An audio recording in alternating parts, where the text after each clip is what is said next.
तो उसमें ऐसा बड़ा एक्टर और सिंगर आपके सामने आ जाए तो कंपनी को भी बेनिफिट होता है, भाषा को भी बेनिफिट होता है, कस्टमर भी हैप्पी होता है। हाँ भाई। तो बद्री जी अभी सुपरस्टार जी से कुछ बोलना बोलते हैं तो हेलो। नहीं, और आने मैंने दीजिए ना, और कोई भेज इस दिया मूवी के बारे सारे में गाना बात वाला किया सारी भेज तो रहा है।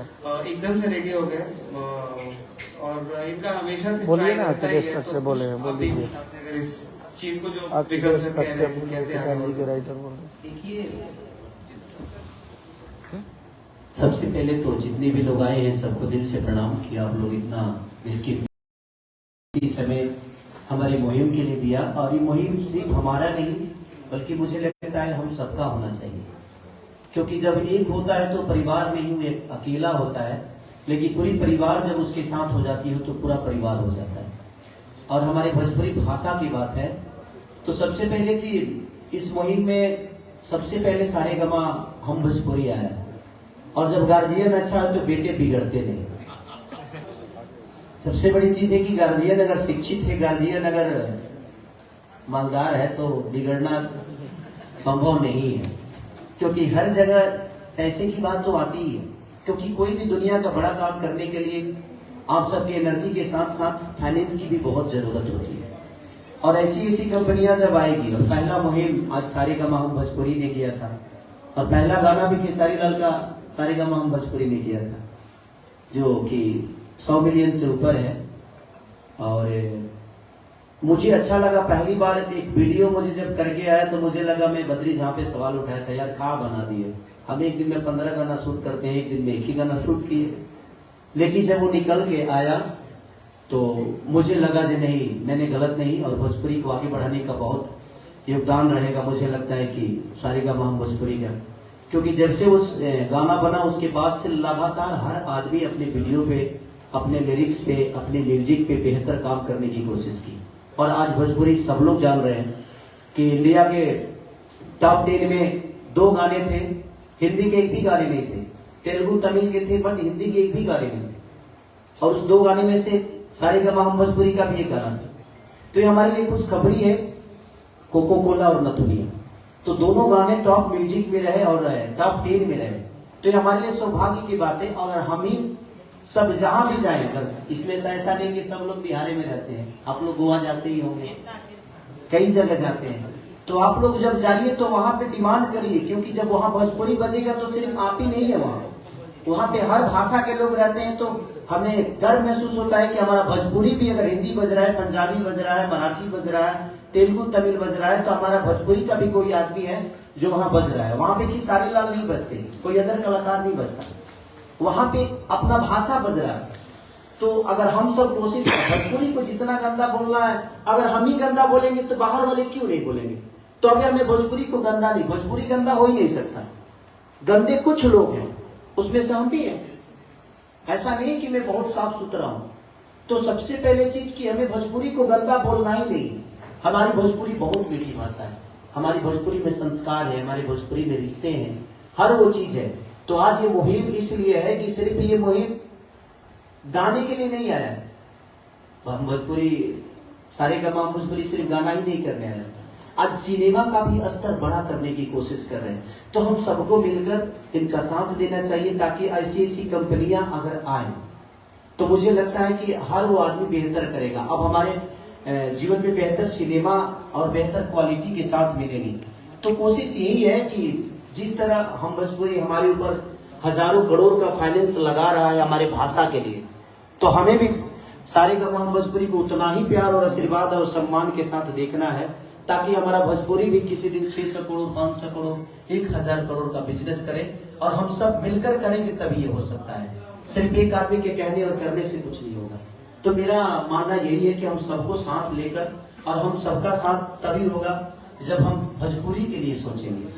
तो सिर्फ अपनी भाषा की बातें किया जाए, अपनी भाषा को बड़ा करने की कोशिश किया जाए। 1-2 लोगों के बोलने से चीजें खत्म नहीं हो सकती और ना ही वो बुरी हो जाएगी। हर आदमी आपको अच्छा नहीं बोल सकता, लेकिन जब हम भोजपुरी के होके ही भोजपुरी के बारे में गंदा बोलेंगे तो पूरी दुनिया तो हमें गंदा ही समझेगी। तो कोशिश हमारी यही रहनी चाहिए कि हम अपनी भाषा को, अगर कुछ गलत भी हो रहा है तो उसको दबा के और अच्छी चीजों को प्रमोट करके हम अपने विषय को आगे बढ़ाएं। क्योंकि ये भाषा की बातें हैं, किसी कलाकार की बातें हो ही नहीं सकती। तो कोशिश ये हमें करना चाहिए। आज सारेगामा भोजपुरी लगातार ट्रेंडिंग में, मेरे 6 गाने आए सारेगामा से 6 के 6 ट्रेंडिंग में।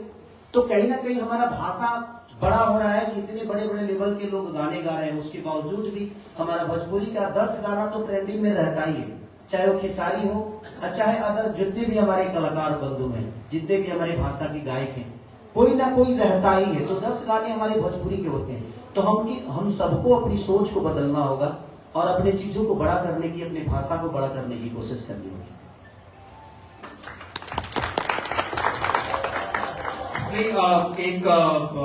मैं आप सभी के साथ एक बहुत ही अच्छा अनुभव शेयर करना चाहता हूँ खेसारी जी के बारे में, कि जब हम लोग पानी पानी कर रहे थे तो खेसारी जी का ही रिक्वेस्ट था और उनका ही परिश्रम था कि उन्होंने बोला नहीं बादशाह तो चाहिए हमें। तो उसके बारे में कुछ बताइए कि कैसे आपने इस चीज को चेंज किया, इक्वेशन को एलिवेट करने के लिए भोजपुरी में।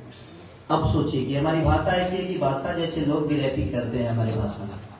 तो हमें अगर हम किसी और आदमी से कहते तो शायद वो चीजें नहीं हो पाती, लेकिन सर का रिश्ता मुझे लगता है बॉलीवुड के हर उस इंसान से है। ये चाहे तो बच्चन साहब को मेरे सामने खड़ा कर दे, मेरे साथ खड़ा कर दे, तो हम वही रिक्वेस्ट कर सकते हैं। अच्छा, जब ना दुकान में सामान हुई वही जगह में आदमी जाएगी। अब हमारे कहने का मतलब हम मुफ्ती में जाकर खोजे कि भाई वो कौन बना बताए, हाँ कि अरमानी के कोनो टी शर्ट भी ना मिली।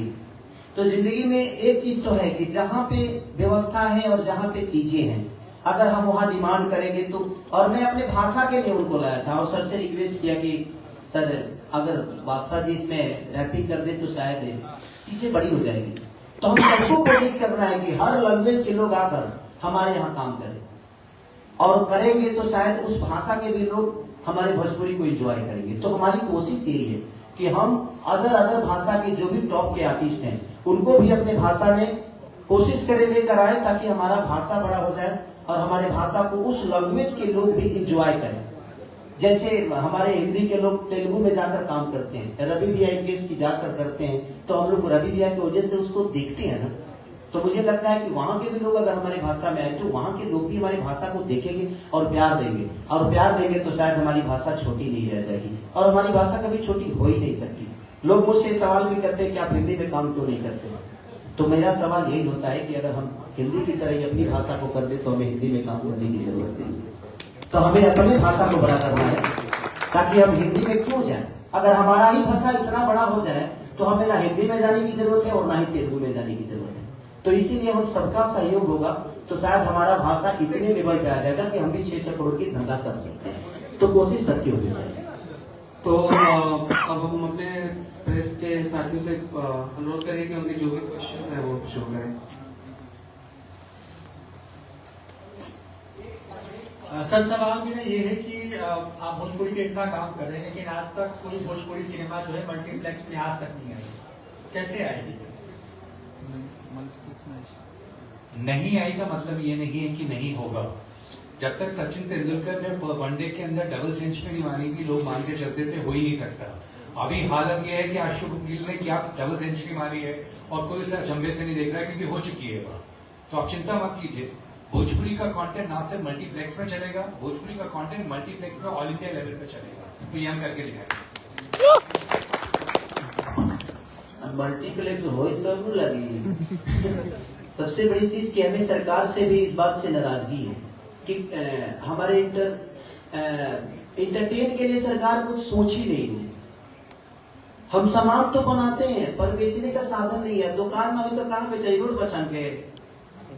तो सबसे बड़ी जब व्यवस्था लोगों को मिलेगी, क्या मल्टीप्लेक्स में अगर मल्टीप्लेक्स होगा भोजपुरी लगेगी तो हम जाएंगे।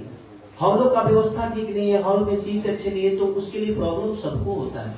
तो मेरा सवाल यही है कि अगर सरकार भी हमारे इंटरटेन को अहमियत देगी, मल्टीप्लेक्स बनेंगे, उनको छूट मिलेगा, तो शायद मुझे लगता है कि हमारा भी सिनेमा 100 करोड़ तो कमा ही देगा। इतना तो जरूर है। खेसारी जी से जुड़ा एक सवाल है कि क्योंकि आपके संबंध सबसे अच्छे हैं, तो आपके संबंध बीजेपी से भी अच्छे हैं, आरजेडी से भी अच्छी है, नीतीश कुमार से भी आप इस पे रहते हैं, तो क्या सरकार से आपने मांग नहीं की, और अगर मांग की तो सरकार इस पर ध्यान क्यों नहीं दे रही है? देखिए मैं जितने लोगों से मिलता हूँ, मैं अब देखिए 3 भाई मेरे ऑलरेडी उसमें हैं, मनोज भी आए, रवि भी आए, दिनेश भी आए।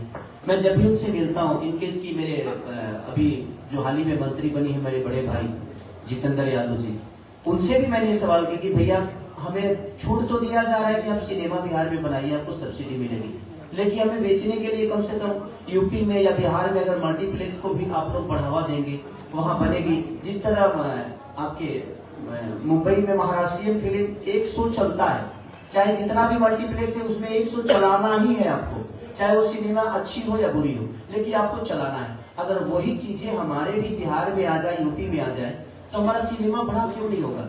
और अच्छी, आज हर आदमी बेहतर कमा रहा है, गरीबी नहीं है, हर आदमी अच्छे जगह पे, आखिर उसी केजीएफ को देखने आप जाते हैं ना मल्टीप्लेक्स में, तो अपने भाषा की चीजें आएगी तो क्यों नहीं देखेंगे, लेकिन वो व्यवस्था होगा तभी आप देख पाएंगे। तो सबसे पहले कि सामान तो हम बेहतर बना ही रहे, बट मुझे लगता है कि बेचने का अगर दुकान भी हमें बेहतर मिल जाए तो शायद हमारे ब्रांड का वैल्यू बढ़ जाएगा। कोविड के दौर में जो एक ओटीटी प्लेटफॉर्म का प्रयोग हुआ, आपको लगता है कि थिएटर को उसने प्रभावित किया है? और दूसरी बात की जो डिजिटल क्रांति के दौर में जो एक नई चीज देखने को मिली कि कंटेंट क्रिएशन के मामले में जो एक मोनार्की कह सकते हैं थी, कुछ लोगों तक ये बात रहती थी, अब वो समय चला गया, 5G का दौर आ रहा है, आपको लगता है आने वाले समय में क्या क्या चेंजेस और आपको दिखाई दे रहे हैं? देखिए, एक तो पहली चीज आपने बोला कोविड टाइम पे, हाँ थोड़ी आपसे तो लोगों की चीज हुई है, उससे हम दूर नहीं कर सकते। आज की तारीख में क्योंकि आपको सारे टीवी के ऊपर ही सारा अगर कंटेंट दिख जाता है तो कस्टमर चूजी तो हो गया, और वही सब आपके दूसरे सवाल का भी जवाब वही है। सबसे बड़ा चेंज जो आ रहा है कि कस्टमर आप और मेरे हाथ में वो चॉइस है। मैं बेकार कंटेंट नहीं देखूंगा भाई, पैसे की बात ही नहीं है, 2.5 घंटे में जिंदगी के जा रहा है, तो जो भी अच्छा कंटेंट लेकर आएगा, अब वो फर्क नहीं पड़ता कितनी बड़ी कंपनी है या कितनी छोटी कंपनी है। इसीलिए छोटी पिक्चरें भी बहुत अच्छा काम कर रही हैं, बड़ी पिक्चरें फेल कर रही हैं। तो ये तो बहुत क्लियर है, क्वालिटी को ही वैल्यू मिलने वाली है। जो जना स्क्रिप्ट राइटर्स की वैल्यू को वैल्यू देता है, हमारे देश के अंदर अनफॉर्चुनेटली बहुत गानों के लिरिसिस्ट और पिक्चरों के स्क्रिप्ट राइटर्स को शायद वेटेज कम मिलती है। हम एज ए कंपनी उनको सबसे ज्यादा तवज्जो दे रहे हैं। अच्छा लिखिए, फिर उसका अच्छा शूट कीजिए, फिर टॉप के एक्टर्स या सिंगर्स उस पर काम करवाइए। अगर आप दिल से काम करेंगे तो 10 में से 8 चीजें अच्छी निकलेंगी, लोग हॉल में आके जरूर देखेंगे। देखिए, इंटरटेनमेंट सब कुछ है। जब दिल दुखी होता है तो भी इंटरटेनमेंट देखते हैं, जब दिल खुश होता है तो भी इंटरटेनमेंट देखते हैं। और बिहार में तो सिर्फ इंटरटेनमेंट ही कर सकते हो, और तो दिल खुश हो या दुखी हो बाकी काम नहीं कर सकते। तो आप इंटरटेन, तो पिक्चर अगर अच्छी रहेगी तो चलेगी। जी, कास्ट वाला एंगल बड़ा जो दौर एक देखा हमने, अब ये माने कि वो दौर थम गया, क्योंकि बड़ी लड़ाई देखते हैं आपके बीच में और कुछ दूसरे लोगों के बीच में। सबसे पहले तो संगीत का कोई कास्ट ही नहीं होता, हम लड़ते हैं। देखिए, कुछ चीजें ऐसी होती है कि लड़ाइयाँ कहाँ होती है, जो अपने होते हैं लड़ता आदमी उसी से, किसी गैर से तो मैं लड़ नहीं सकता। तो मैं कभी कभी थोड़ा सा उंगली करता हूँ ताकि अगला भी जागरूक हो। हर आदमी को देखिए, जगाना किसको होता है, जगाया जाता है, वैसे ही आदमी को भी जगकर कुछ कर जाए। तो मैं किसी को ट्रोल नहीं करता, मेरा मुद्दा ये होता है कि हम सब मिलकर काम करेंगे तो बेहतर के लिए होगा। और कास्ट विजन संगीत का नहीं होता है। मैं किस जाति से आता हूँ मुझे पता ही नहीं, मैं हर जात का हूँ, हर जात मुझे प्यार करता है, हर धर्म के लोग मुझे मानते हैं। मैं यहाँ तक कि पाकिस्तान में भी बसता हूँ, पाकिस्तान में भी मेरे फैन हैं। तो इसमें आप अपनी उपलब्धियों को बड़ा करिए, कौन किस जाति से आता है, कौन किस कास्ट से आता है, कौन धर्म से आता है, इस पे हमारा कभी विचारधारा रहा ही नहीं। हर वो जात हमारे लिए सक्रिय है, हर वो जात मेरा अपना है। हाँ, कुछ लोग है जिन चीजों को, तो कुछ लोगों के मैं क्या बोल रहा हूँ कि कुछ लोगों से चीजें खराब नहीं होती, बस हमें उन पे विचारधारा नहीं रखना है। वो जो कुछ लोग हैं वो सिर्फ आपको डिस्टर्ब करने के लिए है। लेकिन पहले मैं डिस्टर्ब होता था, लेकिन इधर 2-3 महीने से डिस्टर्ब करना अब कभी होना है, अब नहीं होना है। उसके लिए कानून है, उसके लिए प्रशासन है, शासन है, कोर्ट है, कचहरी है, तो सारी चीजें तो वही है। तो हमें क्यों रिएक्ट करना है, आप करूंगा नहीं। रिएक्ट करने वाले कुछ लोग हैं मेरे पास, उनको लगा दूंगा काम पे, अपना काम करते रहेंगे। खेसारी जी, सबसे बड़ी बात है कि अश्लीलता को लेकर सभी कलाकार कहते हैं कि अश्लीलता नहीं होनी चाहिए, अश्लीलता पे रोक लगनी चाहिए, लेकिन गाने जो आ रहे हैं लगता है कि परिवार के साथ गाने सुनने वाले गाने आजकल बन रहे हैं। कुछ ही लोग हैं जो ऐसे गाने गा रहे हैं, लेकिन ज्यादातर लोग ऐसे गा रहे हैं जो परिवार के टेम्पो में बजता है और स्पीकर में बजा रहे हैं, लोग चल रहे हैं, लोग जो है काम कर रहे हैं। लेकिन इसमें रोक लगाने की कोई आवश्यकता है, कुछ इसका कुछ गाइडलाइन बनाया जाए या कुछ वो विशेष रूप से अश्लीलता। बिल्कुल बिल्कुल, आपने जो बोला, देखिए गाने वाले एक ही, सुनने वाले कितने हैं उसके, बहुत सारे लोग। सबसे पहले